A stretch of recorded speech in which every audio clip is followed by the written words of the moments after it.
Ladies and gentlemen, as you all know, low elo chess is absolute chaos, blunders, wild attacks, and moves that would make stockfish cry. But hidden in all the madness are moves that can actually help you improve and become a better chess player.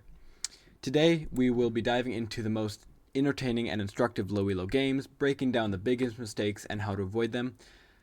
I'm excited for this game. Let's get right into it. Okay, so our protagonist in this instructive and very entertaining low elo game is Phoenix playing with the black pieces and Rudy playing with the white pieces. Rated 785 for Rudy with the white pieces, and Phoenix is 836. I don't even want to say anything. I'm going to just start the game out and we'll see how it goes. Yeah, okay.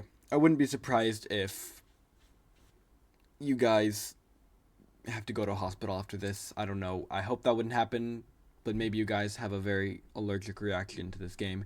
Maybe you just have a very strong visceral reaction and you need to take some medicine. I don't really know. All I'm saying is I gave you a fair warning, and whatever happens, happens. But please, if you get sick, please do not sue me, because all I want to do is provide entertaining content. Okay, e4, e5, knight f3, knight c6. This is actually the most common position after two moves in chess at all levels. e4, e5, knight f3, knight c6, and white plays bishop b5, which is the Ruy Lopez, the Spanish. White is 785. White really shouldn't be playing these moves. Also, I want to see if I can turn on some lights in here to make it a little bit better. How's that? Can I fix that so it's a little bit better? Okay, that's a little bit better. Okay. So bishop e5 is actually the Ruy Lopez, which is the Spanish, which I don't even know if white knows what an opening is. I don't even know if white knows how to move all the pieces. Maybe they don't even know how to castle. Okay, bishop e5, and we have a6, which is a6, which is, I believe, the Marshall defense. I think that's what it's called. We have the exchange variation though, so black white exchanges, which is a very shocking title for a move that does exactly what the title means. And now knight takes on e5, queen e7, and white bolsters the center, protecting the knight. And now we have d6, kicking the knight out. The knight takes on c6. We have queen takes e4 check. And you will now... Oh, actually, yes. So black thought they were genius by taking the pawn, forking the king and the knight, thinking that they're going to win a knight. But instead, white plays queen e2, so now the queen is pinned to the king, so now you have to trade. But instead they don't. So we have this little maneuver here, knight to c3. We have takes because white's actually pretty clever here. They don't want to lose the right to castle. At least they know how to castle. They don't want to lose the right to castle to play knight c3, so they can trade and take with the knight, which is actually very clever. I have to hand it. I'm not being sarcastic. I actually have to, some of these moves actually make sense, which is kind of shocking. Bishop e7 now. And now knight hops into d5, and knight to e7, knight takes e7, bishop takes, castles. Okay, so actually a relatively normal position. White is up a pawn. But other than that, I mean, black has two bishops, and white has a bishop and a knight. Actually a very nicely played game so far for, 800s. Yeah, I mean, I have nothing else to say. This is they're playing very well for their rating. Knight to e6 now, attacking the rook. The rook goes to f6. Now we have knight takes on c7. So white is now up 2 pawns and is attacking the rook. The rook goes to c8, and the knight... Okay, I guess I spoke too soon. Yeah, white just loses a knight in one move. And now we have rook to e1, attacking the bishop. King slides over to f8. I guess white's thing was, I'm gonna get a pawn, so now I'm 3 pawns up, which, is fine. Now you have 3 pawns for a bishop, and now I slide the rook over, because now I'll be able to win the No, you're not winning the bishop. You're not winning the bishop. No. No. King to f8, d4. d4 is like one of those moves you play when you you just hate playing good moves. That's the only explanation I have for D4. I mean, yeah, D4 is like, you want to play C4, you want to play, B3 then C4 because C4 would just lose a pawn. Two ways. You want to play D5 and accomplish nothing except stopping the pawn. Big whoop. D4, newsflash, doesn't do anything. Just rook takes C2. B3 though. D5, A4. Bishop B4, attacking the rook.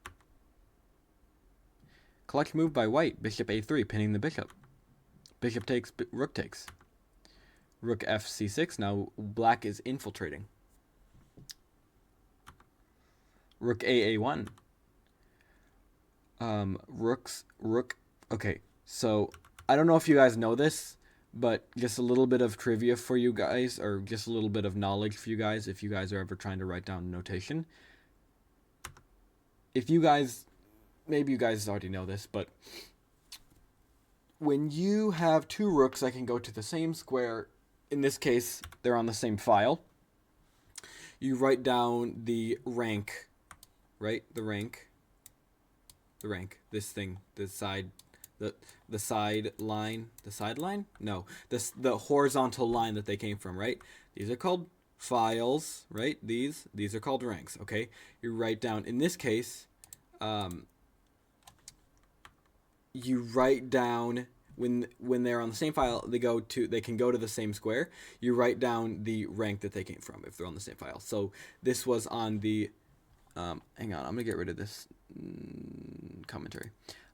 You write down the rank that they came from because they're on the same file. So this is rook 6 c3. Just a little bit of heads up for you, if in case you don't. If you don't care, then you can skip this part and get back to the game. I will leave a timestamp if you just want to skip this.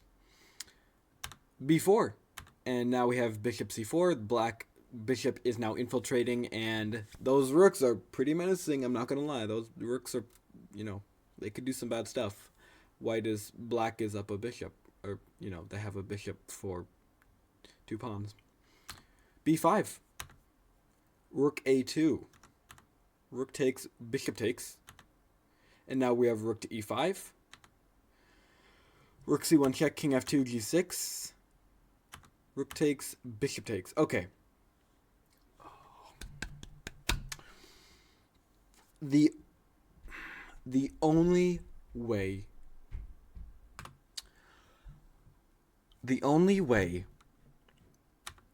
that y'all will ever learn to be good at this game is you have to stop making these stupid one-move blunders. You have to pay attention to the board. And I'm not joking. You need to know how to do this. Okay. And I get it. Maybe y'all are playing a bullet game, a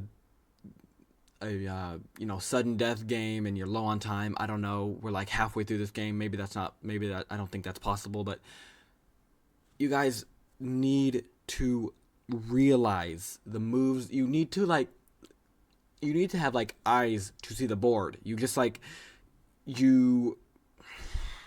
I don't even know how to say this in the right way that won't maybe offend somebody, but y'all need to see the moves you're playing and see how your opponent will react. Okay, in hindsight, I mean, just glancing at it, sure, rook takes d5 makes total sense. You're winning a pawn. You have 3 passed pawns. You're doing great, hypothetically. I mean, you're not, but bishop takes, and now it's over. I mean, it's just over. Rook and bishop versus 6 pawns versus 3 pawns, because they have 3 pawns. King e3. You abandon another pawn. They don't take a pawn. They go rook a4. We have b6. Rook takes a4. King to d3. King e7. Now the kings are coming to the party. We have king to c8, which is kind of an interesting move. We have g4, which, okay. Now h5. Now this pawn is, oh, okay, bishop takes. Now we have d5 and g3, okay. Well, you know, white, it was fun. Great job. Black, you know, black went on to win this game, of course. And yeah, it was fun.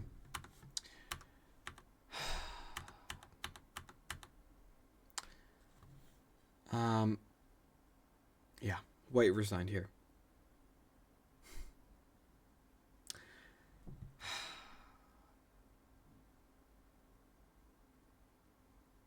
Absolutely speechless.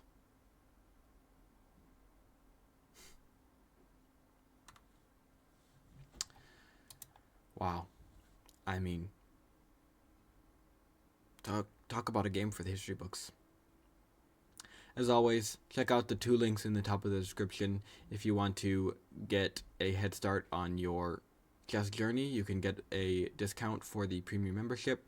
And if you want to take your video creation and editing to the next level, check out the link in the description for a 10% off discount on your Submagic Pro membership using code PawnStorm at checkout. And that is all I have to say. I'll see you all in the next video.